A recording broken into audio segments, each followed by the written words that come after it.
On va commencer, si vous permettez. Bezrat Hashem. On va essayer, Bezrat Hashem, d'étudier notre habituelle conversation numéro 23 dans le livre des conversations de Rabbi Nachman de Breslev. Bezrat Hashem, si Dieu nous donne la force, qu'on puisse bien comprendre, bien manger, bien digérer ces paroles-là, et surtout, le plus important, de mettre en action, de mettre en œuvre, en pratique, ce qu'on doit étudier, que ce ne soit pas juste de la philosophie ou alors des paroles qu'on prend avec nous et qu'on ne fait rien avec. Car c'est ça l'essentiel pour lequel on se met ensemble. Mais, pour cela, mes amis, il faudrait que je vous demande, par votre permission, d'essayer de faire réveiller un point que vous avez en vous et que pas tout le temps il est éveillé. Il faudrait ce soir le faire réveiller, car c'est ce soir qu'on va commencer à parler d'une sorte de ce qu'on appelle les juifs.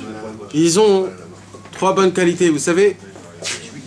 C'est écrit que les juifs, Bémet, c'est écrit. Moshe, je m'occupe de ça. C'est écrit que quand une personne, elle cherche à se marier, alors, quand on lui présente une femme, il faut que la personne essaye de voir 3 bonnes qualités que cette femme a. Car si cette femme a ces 3 qualités, il peut être sûr que tout va bien se passer. Hein? Attends, d'abord, mais ça veut dire quoi, tout va bien se passer? C'est pas le Père Noël aussi. Mais ce sont des bases que sans ça, on va dire, c'est spécial. Sans ça, s'il n'y a pas ces qualités-là, malheureusement, on est paumé. C'est pas un bon zivoug, on va dire, dans tous les cas. Et la Gemara nous fait montrer 3 bonnes qualités que un khatan il doit chercher. Et ces 3 qualités-là, ce ne sont pas juste des qualités qu'il faut avoir, qu'une femme doit avoir. Ce sont les qualités qui décrivent le juif. Car un juif, il a ces 3 qualités. Si Chazve Shalom, ça manque un de ces qualités-là, alors il y a des questions qu'on doit se poser. Cet homme-là ou cette femme-là, il y a un problème. Ces qualités-là, c'est quoi? Première chose, Baïchanim. C'est quoi Baïchanim? Des gens qui ont honte. Des gens qui sont honteux, ils sont timides. Exactement, c'est le mot, timide. Première qualité, c'est la timide. Si tu vois une femme ou un homme qui n'est pas assez timide, ça veut dire vraiment pas assez timide, c'est pas très bien. C'est pas très bien. Deuxième chose, Rahmanim. C'est quoi Rahmanim? La pitié. Non, de la pitié. Des gens qui ont de la pitié envers son prochain. En vérité, c'est quoi la pitié? C'est d'avoir un bon cœur. C'est d'avoir des sentiments envers l'autre. Pas que pour moi, je ne suis pas égoïste. J'ai quelque chose envers mon prochain, même que je ne vais rien recevoir de lui. J'ai un cœur qui est sensible. Je suis sensible à Chazve Shalom s'il se passe quelque chose ou pas, etc. C'est les qualités qu'une femme elle doit avoir. Une femme ou un homme, c'est les qualités de base qu'un juif doit avoir. Si Chazve Shalom il manque de ces qualités-là, c'est un problème. Et la 3e chose, c'est quoi? Gomler Chassadim. C'est quoi les Gomler Chassadim? Des gens qui font des bontés. Des gens qui font des bontés avec son prochain, pareil, pour ne pas avoir, sans avoir de récompense après. Ça veut dire vraiment gratuitement, sans aucun problème. Il y a une personne là, celui qui peut l'aider, alors c'est important d'aider cette personne.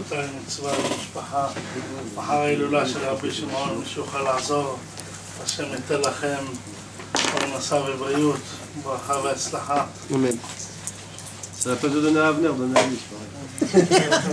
Non, je rigole. Après, il y a Avner, mes amis. Après, il y a Avner qui, vous sachez, il faut que vous sachiez. Après, il y a Avner. C'est les billets, lui, c'est les billets. C'est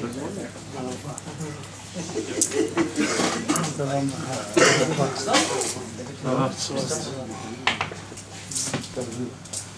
Car. Laisse-moi. Ah bah.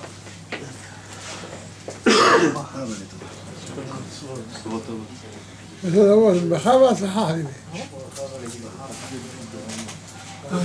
revenir de 2 semaines. On a été timide. Hein? S'il vient pas, c'est Alors, pour les causes. oh, Kolto, peut-être l'air. Donc la première chose, c'est timide. Deuxièmement, c'est de la pitié. Troisième chose, c'est de la bonté, de faire du bien avec son prochain. Ok, ce sont les 3 choses qui sont énormément importantes qu'un juif doit avoir ces qualités-là. Maintenant, pourquoi je vous parle de tout ça? Parce que ce soir, je vais vous parler d'une des 3 choses. C'est quoi une des 3 choses? C'est de la pitié. Maintenant, je vais vous dire la vérité, mes amis. Ce cours-là, c'est pas un cours normal. C'est pas un cours normal. Ce cours-là qu'on va parler, on n'en parle pas souvent. C'est un cours qui est spécial. Alors, si vous ratez les paroles, c'est vous qui perdez. C'est pour cela qu'il faut essayer d'être attentif et d'essayer d'être conceptif. Alors, j'ai besoin de vous, mes amis.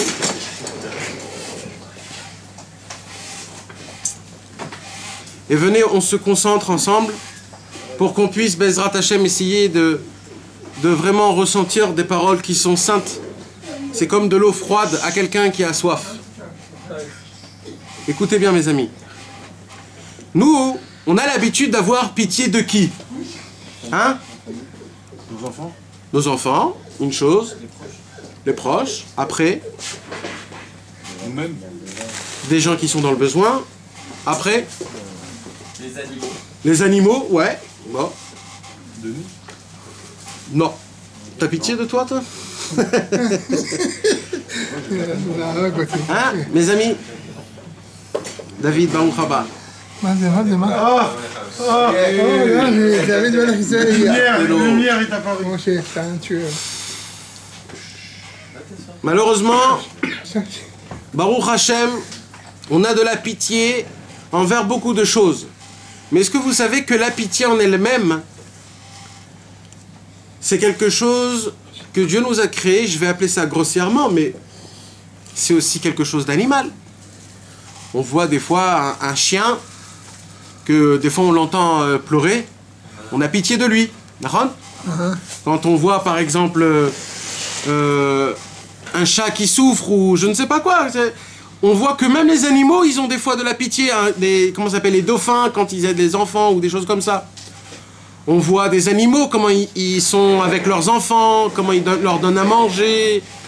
Il y a plusieurs choses comme ça. Donc en vérité, la pitié que moi je parle et que vous comprenez de cette pitié-là, c'est pas la pitié que je veux parler de ce soir. Et je vais aller encore plus loin. La pitié que la Torah nous a dit qu'un homme juif, il doit avoir de la pitié, ce n'est pas la pitié que nous on croit. C'est pas la pitié de quand tu vois un homme que par exemple il est, on va dire, il souffrant ou qu'il n'a pas de quoi aider, ou etc., etc. Une personne comme ça, tout de suite on a pitié de lui, c'est beau, c'est bien, mais est-ce que c'est vrai? Est-ce que c'est ce que la Torah me demande? Et où est la vraie question? La vraie question là est, si par exemple je vois un Allemand, que je sais à 100% que son père a tué des masses de juifs, et je vois que cet Allemand-là, le pauvre, il est coupé main, il pleure, etc., etc., tout de suite j'ai pitié de lui. Même que je sais que son père a tué une masse de juifs. Pourquoi? Encore une fois, parce que c'est animal. La pitié que j'ai en moi, c'est quelque chose d'animal. La Torah donne un exemple d'une pitié qui est fausse. C'est une maman qu'elle aime trop son fils et qui lui dit, mais ça suffit pas de lui donner que du lait. Je veux lui donner des steaks, je veux lui donner du chocolat, je veux lui donner des bambas, je veux lui donner... Mais si tu lui donnes tout ça, le pauvre, il va s'étouffer, il va mourir. C'est l'exemple que dans la Bible, le prophète Jérémie raconte ce qui se passait à l'époque de la destruction du premier temple, qu'une des mauvaises chances qu'on avait, une des punitions que malheureusement on a été puni, Nashim Rahmaniot Ratzrou Yeladem, il y a écrit. C'est les femmes qui avaient le plus de pitié à leurs enfants, que c'est eux-mêmes qui ont mangé leurs enfants. On va pas rentrer dans ça parce que c'est un peu délirant, mais c'est des choses qui se sont passées. C'était la famille, Parce qu'il n'y avait plus rien de quoi manger, c'était de la folie. Et qu'est-ce qu'ils faisaient les gens? C'était des choses de folie, c'était très très grave. Et il y a des... Ils étaient déjà morts. Ah, ok. Non. Non, mais il y a une histoire. Il y a une histoire qu'un jour, il y avait un enfant qui n'était pas encore mort complètement. Il était en train d'agonir. Alors, les Juifs se cachaient dans des grottes. Et quand ils voyaient quelqu'un qui était en train de mourir, tout de suite on le mangeait. Et il y a eu une maman, qu'elle a vu que son fils était en train de mourir, qu'est-ce qu'elle a fait pour pas qu'on puisse le manger? Elle a enlevé de la grotte, elle a dit pars, et il est parti. Et ils se sont dit qu'est-ce qu'on va manger? Alors ils étaient obligés d'envoyer quelqu'un dehors pour amener du manger, c'est-à-dire d'amener un homme ou quelqu'un de voir. Et il y a qui est sorti? On raconte comme ça, c'est elle-même, c'était la maman qui est sortie. Et elle a vu un bébé. Elle a pris ce bébé, et elle a dit je vais le manger pour pas qu'on mange mon vrai bébé que je l'ai envoyé. Et quand elle a déshabillé et qu'ils l'ont mangé, que Dieu nous en préserve, elle a découvert tellement qu'il avait changé elle-même, elle a découvert que c'était son bébé qu'on était en train de manger. Et tout ça pourquoi? Parce qu'elle-même, elle a renvoyé son bébé, et pour prendre un bébé, enfin, c'est-à-dire en fait tout ça c'était un acte de pitié, mais c'est cette pitié-là qui a fait qu'on a mangé son bébé. Que Dieu nous en préserve, c'est même pas bien de raconter ces choses-là on les raconte que à Tisha B'Av, malheureusement, mais c'était des périodes hyper dures et difficiles qu'on a passées. Donc la Torah nous dit que des fois la pitié et la miséricorde, c'est ça qui va emmener, soi-disant, tu veux lui donner la vie, mais en vérité tu lui donnes la mort. Maintenant, on va pas rentrer dans des cas parce que c'est pas ça notre histoire, mais c'est juste pour vous expliquer que c'est vrai que la pitié c'est bon, c'est bien, mais est-ce que c'est de ça que la Torah nous en parle? On parle d'une pitié animale, c'est-à-dire une pitié que tout le monde a, une pitié qu'on est avec la pitié, ou alors c'est quelque chose qu'il faut qu'on se travaille. Vous savez pourquoi je vous raconte tout ça? Je vous raconte tout ça parce que là où il faut avoir pitié, on n'a pas pitié. Par exemple? Par exemple.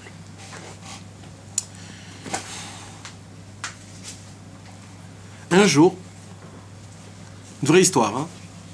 Il y a à peu près 20 ans, 30 ans, quelque chose comme ça. Il y a un jour un ancien Breslev qu'il a étudié cette conversation qu'on va étudier là. La conversation numéro 23. Et il s'est dit, moi je suis pas un grand parleur, je suis pas un homme qui arrive à rapprocher des gens, j'ai pas cette mida-là, je suis pas un homme qui sait parler, je sais pas faire, mais c'est important de ramener des juifs au judaïsme. Alors, qu'est-ce que je peux faire pour essayer de ramener quelqu'un, je sais pas, un truc? Et il a approfondi cette conversation-là, il a vraiment approfondi, il a étudié, il a essayé vraiment de le faire rentrer, encastrer en lui. Et il a dit, je sors à l'action. Il sort dehors, il monte dans un autobus, et il s'assoit tout au fond du bus, à Jérusalem, à Eged. Il monte comme ça, il s'assoit. Il s'assoit et il dit, Hachem, prépare-moi le terrain, je t'en supplie, je voudrais ramener un enfant à côté de toi, un enfant de toi qui est garé, je voudrais l'amener vers toi. Et il s'assoit, et il y a un mec qui vient, sans qu'il passe, sans barbe, sans rien, il s'assoit à côté de cet homme-là. Il se dit, c'est très bien, je vais commencer à attraper le poisson. Et il lui dit, dis-moi. Ce Breslev, il dit à cette personne, il dit, dis-moi. Qu'est-ce que t'en penses si tu vois une personne qui a des habits déchirés, qui n'a pas de quoi manger, et qu'il a à côté de lui des enfants, et tu le vois en galère et en misère exceptionnelle? Et il lui dit, tu me demandes de l'argent là ou quoi? C'est quoi? Qu'est-ce que tu me fais? Il dit, non, une petite question toute simple. Il lui dit, bien sûr, je vais l'aider, quoi. C'est humain. Il lui dit, ok. Il dit, maintenant, j'ai une deuxième question. Il dit, imagine-toi, il y a quelqu'un, il est bien habillé, tout est comme il faut extérieurement, mais cet homme-là, il est complètement malade. Et il n'a pas d'argent pour se soigner. Et pire que ça, il a honte de demander de l'argent pour être soigné. Qu'est-ce que t'en penses d'un homme comme ça? Alors il lui dit, un homme comme ça, encore plus, je vais lui aider. Le pauvre, il a honte de demander, un homme comme ça, je vais même essayer de chercher s'il y a des gens comme ça. Il lui dit, maintenant je veux te poser la vraie question, et je veux que tu me réponds vraiment, pas avec des idées anciennes que tu as dans ta tête. Et là, il lui pose la question, et il lui dit, imagine-toi une personne qui a pris de la drogue. Elle a pris, on va dire, de l'héroïne. Cette personne-là, dans son subconscient, il est très très très bien. Il va jamais te demander quelque chose parce qu'il est très très bien. Il est là il est quelque part où il se sent à merveille. Mais tu veux que je te dise, moi, comment je le vois, cet homme-là? Je le vois dehors sous la pluie, sans aucun habit, en train de grelotter tellement qu'il a froid. Il n'a pas où dormir, ni où manger, mais qui sort un clochard de folie. Maintenant, lui, jamais il va te dire que lui, il se sent très très bien. Mais en vérité, cet homme-là, il est archi pas bien.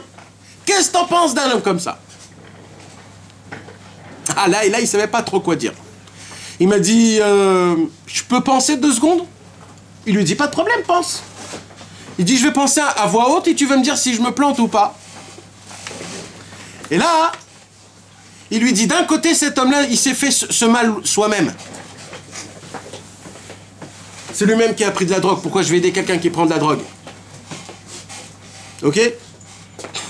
Donc, cet homme-là, c'est lui-même qui s'est planté. Maintenant, de l'autre côté, planté, pas planté, drogué, pas drogué, il est dans un très très grand problème. Et si on va pas l'aider, personne va l'aider.